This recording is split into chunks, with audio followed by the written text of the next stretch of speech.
Welcome to Chamber Focus. This program is produced by the Peters Township Chamber of Commerce. We're here to inform and educate the residents of Peters Township about businesses and services available to them right here in our own community. I'm your host, Linda Vaira. Today we're going to talk about the Washington Hospital, which is currently expanding to meet the ever-growing health needs of those of us who live in the South Hills and in the surrounding area. So stay tuned, we'll be right back.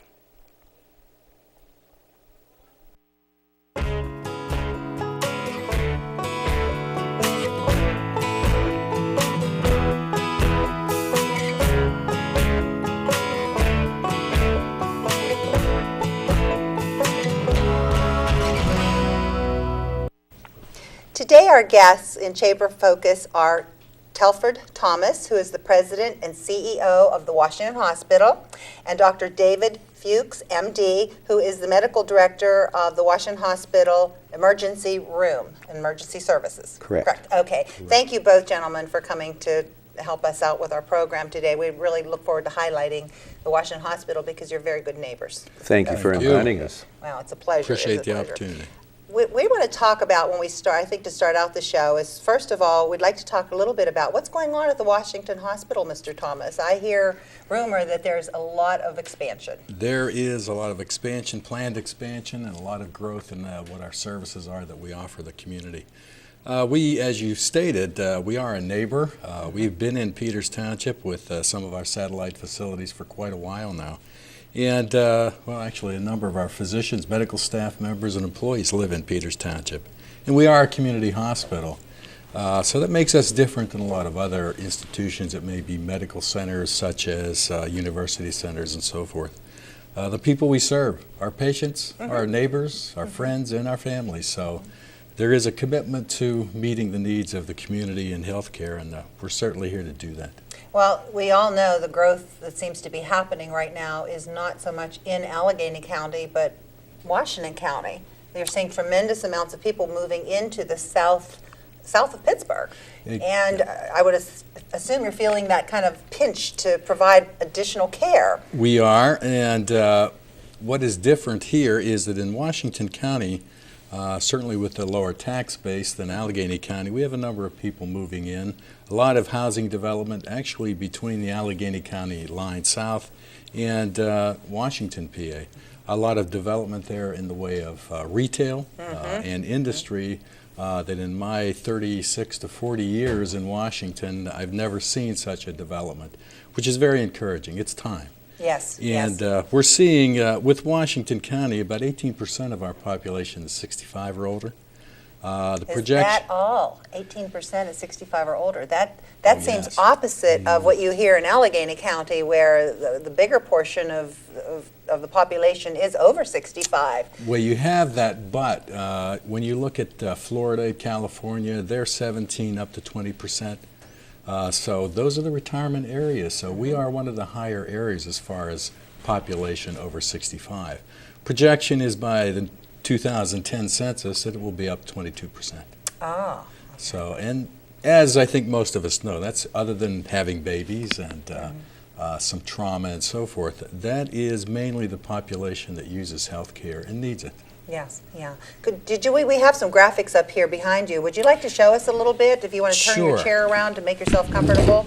There you go. Tell us a little bit about what we're doing. Yes, the basic reason for this expansion is our need for beds, our need for operating rooms, and also our need to expand the emergency department. We do see about 42,000 patients a year in our emergency department. Within the next couple of years, by 2010, we project that to go up to 50,000. And a lot of that is because of the access to health care. 70% of our admissions come through our emergency department to the hospital. 70%? 70%. And I think when you talk about what's happening in the country, 48% of the hospitals are seeing the need to expand their emergency departments, not only because of Homeland Security and the need to be able to meet with that, but the number of patients who are accessing care, not necessarily through their physicians, but through the emergency departments. Is that good or is that bad for hospitals? Well, it is. Is that a mixed blessing? Or? It is a mixed blessing in the respect that we are seeing a number of patients who could be seen in a physician's office, and Dr. Fuchs can address that through our Express Care program. But first, let me go through what we are expanding. We are a 265-bed hospital, plus 16 bassinets, so we have obstetrics and psychiatry and everything involved there. But in the emergency room? And the emergency room, you mean? No, the whole hospital. Oh, excuse me. Okay, I thought you meant in the, okay, There are a few things we don't do. We don't do transplants, we don't do burns, and we don't do major trauma. Okay. But this portion here is the current south elevation, or if you were looking at the hospital from Wilson Avenue here, this is what you see now. We are adding this component over the garage, and then behind it, if you were coming up Leonard Avenue or the east direction, the current emergency department is here. Yes. This is the portion that we are adding to it. This will be the new emergency department. This will be in addition to our operating suites. We currently have 6 operating rooms. We're adding 4 and then renovating on the other 6. So that will be totally up to snuff relative to technology and so forth. This particular component here is going to be a brand new critical care unit, a 28-bed unit that will have the capability of flexing into the different diagnostic needs that we do have with critical care patients. Then this is looking at it towards the south, and our School of Nursing sits here. If you were looking at the emergency department currently is here. This will be the new entrance to the emergency department, which will have quite a few more treatment areas and meeting the needs of current emergency services. It looks more accessible, actually. From your plans there, it looks like you're making it accessible. It will be, and our project includes also building across the street here a new parking deck, which will be free parking for emergency and express care patients. Perfect, because that is a problem, Yes, in it all is. hospitals, because when you think about when hospitals were built so many years ago, it's hard to keep up with, they keep expanding hospitals and you keep up using that land and there's less and less parking, and I really appreciate, that's nice that you have that foresight to add Well, that some parking. days I think I'm running a parking facility instead of a hospital when I hear people complaining about parking needs. But our project is a $64 million project, and we're funding this through issuing bonds, $40 million in bonds, $17 million will come out of our own reserves that we have, and then we are going out to the community with a $7 million capital campaign. Okay. So So if that's how we anybody, fund it. so people are interested in donating to your capital campaign, then they can just call the phone number or go on your website that we're going to have on the screen? Is that how they would? Absolutely. Our campaign will be through the Washington Hospital Foundation, and we will be glad to speak with anyone. Okay, so And we anybody out there welcome- listening right now who has a warm part in their heart about the Washington Hospital, they can just contact you and become part of this That exciting is correct. expansion. And actually, we do have naming opportunities, so if anyone wishes to name a component of the hospital with a family name or a business name, we certainly will welcome that Okay, also. well, now we know it's out there in Peters Township, anybody who's interested. Dr. Fuchs, I want to talk to you about the emergency room. And what was really interesting to me is when I learned that you have an emergency room, but you also have a component of the emergency room called The Express Care. Express Care. Correct. Okay. We opened the Express Care in the year 2000, and the reason behind it was because of our commitment to the community. We knew at that time that our volumes were going up and the waiting times were getting longer, and we saw a need for treating the less serious patients in an area in a fast, a good, medically good way, and so we opened the Express Care area. It is a separate area of our emergency department, although it's right in the emergency department, but it's a separate area. So anybody who's interested in your Express Care would enter right through the emergency? Correct, Okay. correct. They would first see a triage nurse who would then recognize what type of injury I or see. what type of illness they had and whether it could be treated in the Express Care area. They would then, if applicable, send them to the Express Care area for the treatment. Okay. Now, you are not, I don't know how to say this, you are not affiliated with the other Express care located in, I mean, I want to differentiate that. You are in the hospital. Correct. The other facility is a freestanding express care area. Ours is right in the hospital and actually a part of our emergency department. Okay. It's I think a lot of people want to go. They talk about one-stop shopping. Mm-hmm. Sometimes people, if you listen, Walmart may be opening up an express care and Target and you name it within their facilities. We think the hospital is really a vertical one-stop shop because all the services, once you come to our emergency department or to the express care, everything that you need is going to be available there and we will transport you to it. And that's not the case in a freestanding. Knowing this, I wouldn't hesitate because I had to recently take my mother to, for care because she had a bronchial thing that I was concerned about. And had I known, after this interview, now I know, but had I known, I would have chosen the Washington Hospital over anybody else because everything's there. If she would have needed to be admitted, if she would, whatever she needed would have been on site for her to take advantage of. I think it's a wonderful program. Now, what types of things does the emergency room handle, and what don't you handle in your emergency room? Let me address the express care area because our emergency department is a full-service area, and we're equipped to handle all emergencies.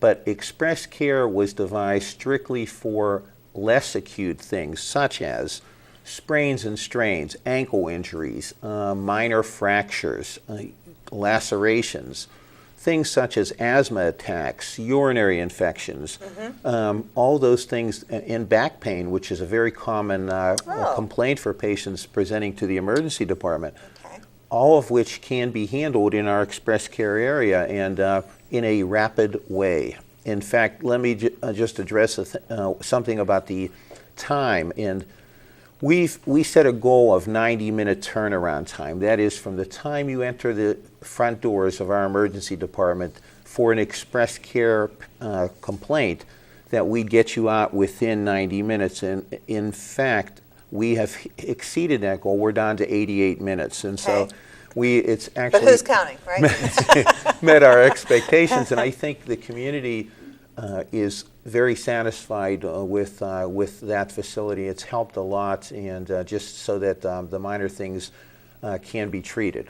But in addition to the express care, you also have a full emergency room. Right. We have a full, currently we have a 17-bed facility in our emergency department, plus 8 holding beds. So the holding beds would be, for example, for patients that are waiting for test results. So we'd see them in the acute beds. Yes. We'd then send them to the holding area so that we could free up the acute beds and get patients in and out faster. Yes. So that's been a big addition. Or if there's a bed, we're waiting for a bed assignment upstairs, for example, instead of keeping those patients in our emergency department, we can put them in this holding area until that bed is ready. Okay, very interesting. I think are we about ready to go to break? I got a sign. Are we about ready to go to break? If you'd like to, can we just go to break now? Okay, let's go to break because I want to come back and talk about the medical evacuation and whatnot for the helicopter pad. Okay? Okay, we'll be right back. Okay, I did that. She gave me a 2-minute. I wasn't sure where we...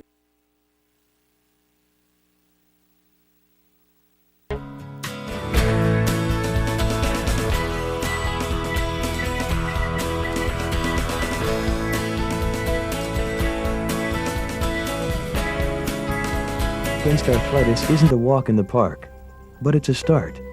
Arthritis affects 66 million adults and 300,000 kids like me. I'm Patrick, and I have juvenile arthritis.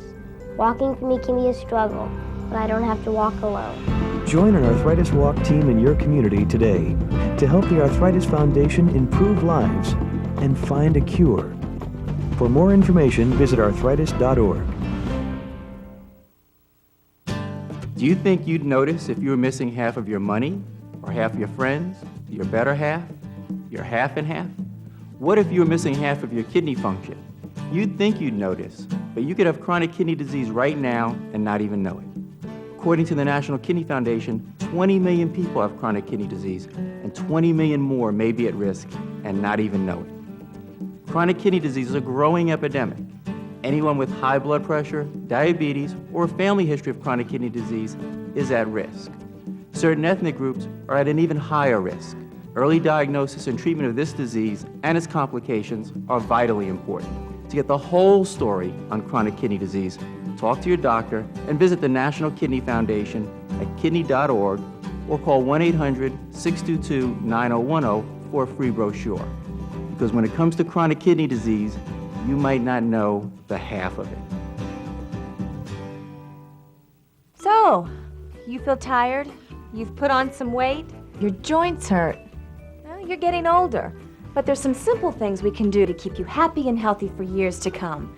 Proper nutrition, less treats, a basic exercise plan, lots of walks and fresh air, and see me for twice yearly checkups. Now, how does that sound? Good boy. Improve the quality of life for your elderly pet. A message from the veterinary members of the American Animal Hospital Association.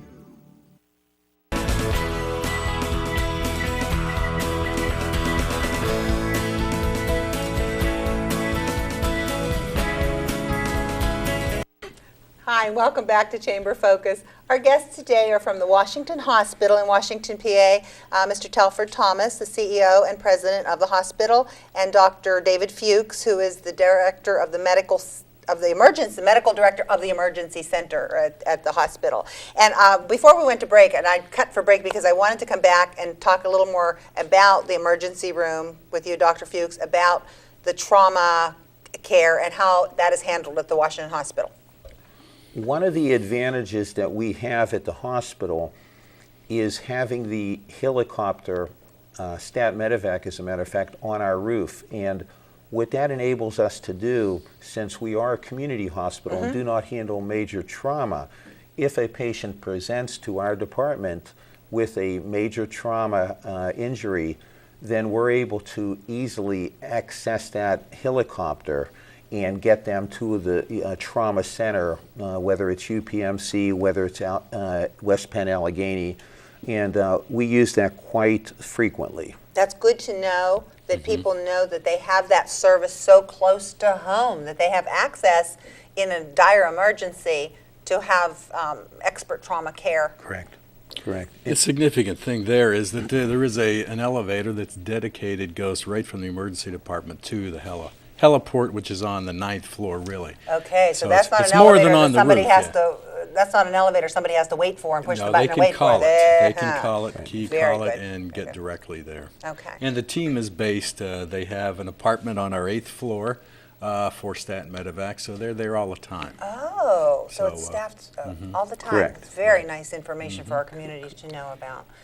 You also wanted to talk a little bit about your association, the hospital, and Peters Township directly. We have been physically in Peters Township with a number of our satellites for a number of years. A number of services that we're very proud of. We think that are meeting the needs within the community. One is Children's Therapy Center, which is in Waterdam Plaza. That is part of the Washington Hospital. Can you tell me a little bit about the Children's Therapy Center? Is that, what types of therapies? Therapies for children, younger children who have some type of disability, whether it is physical or emotional and so forth. We have dealt with a lot of the adoptions from Eastern Europe. Many of those children, because of being essentially warehoused within the European countries, Eastern European countries, have had difficulty. So we have been able to work with them, and we've been nationally recognized for that. Our director, Susan Huff, there has even presented in Moscow and in England and so forth at conferences on how well we're doing with that. Very well supported by the community. We also have a sleep center, lab that is in Waterdam Plaza also. Oh, so your sleep center is not in the hospital? Oh, we have three. We have 3 locations, and they're all accredited, and I'm proud to say there aren't many that are accredited, but we are. We also have a number of our physician offices in Waterdam Plaza. You sure do. Have an imaging center there and lab collection station, and we're about to look at providing more services here. Again, we are a neighbor. We want to be a part of this community. One other program we have is our Teen Outreach program through Mary Jo Podgorski, and we're in every school within Washington County, Greene County. And Providing what types of services to teens in the schools? What can you elaborate a little bit? Oh my, it varies, and a lot has to do with prevention, pregnancy, teen pregnancies and so forth. Also teaching them how to deal with it once someone is pregnant. And a number of other issues that I would have to have Mary Jo here, but very proud of the response that we have received and also the results. I mean, the teen pregnancies in Washington, Greene County have dropped significantly since we have started this program, and that's Mary Jo has been recognized nationally also. Congratulations. So it's been an excellent program. Wonderful headways. Linda, can I say something about an additional service that I do not believe the community is aware of? And that is our SANE program, and SANE being sexual assault patients.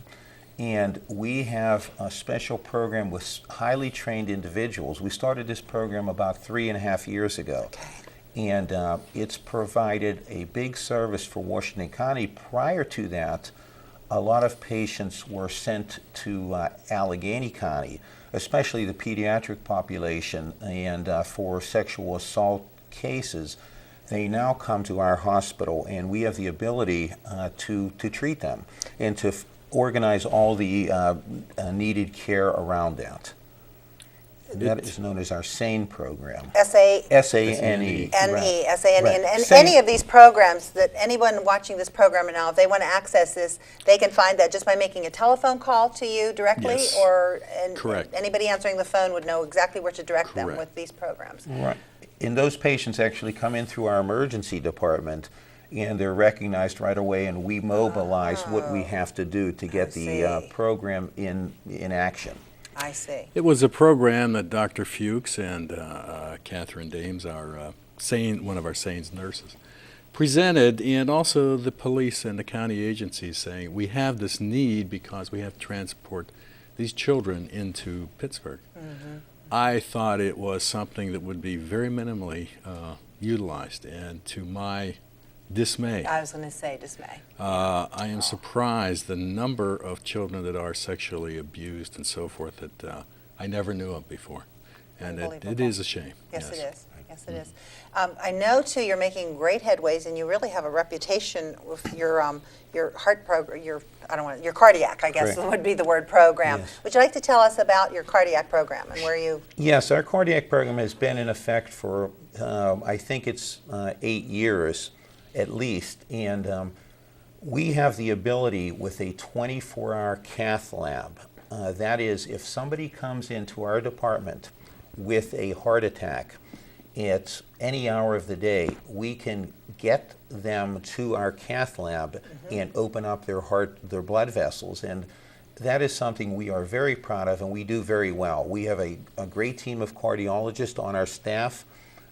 Heart disease is very big, of course, in a community that serves older patients, and we've recognized that we do it very well in our department, and getting people from our department up to the cardiac area where they can be treated appropriately. We do open heart surgery in addition to that if the cardiac cath is not sufficient, and so it's a very good program, and I don't think we're as well known as a lot of other programs, but we do a job that's comparable to anybody else in the whole southwest Pennsylvania area. That's nice to know. To add to that is it's not one cath lab, we have 3, and it's the latest technology.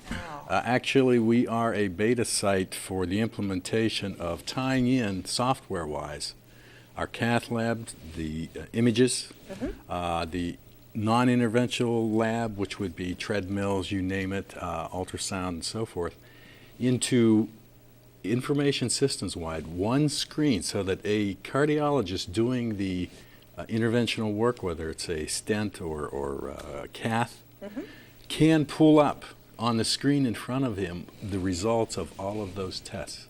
So he is seeing that there, and also the physician in the non-interventional lab can do that also.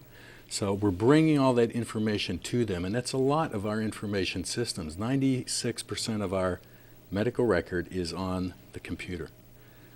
We are very proud of that. We are in the process of updating that. It's costing us about $15 million.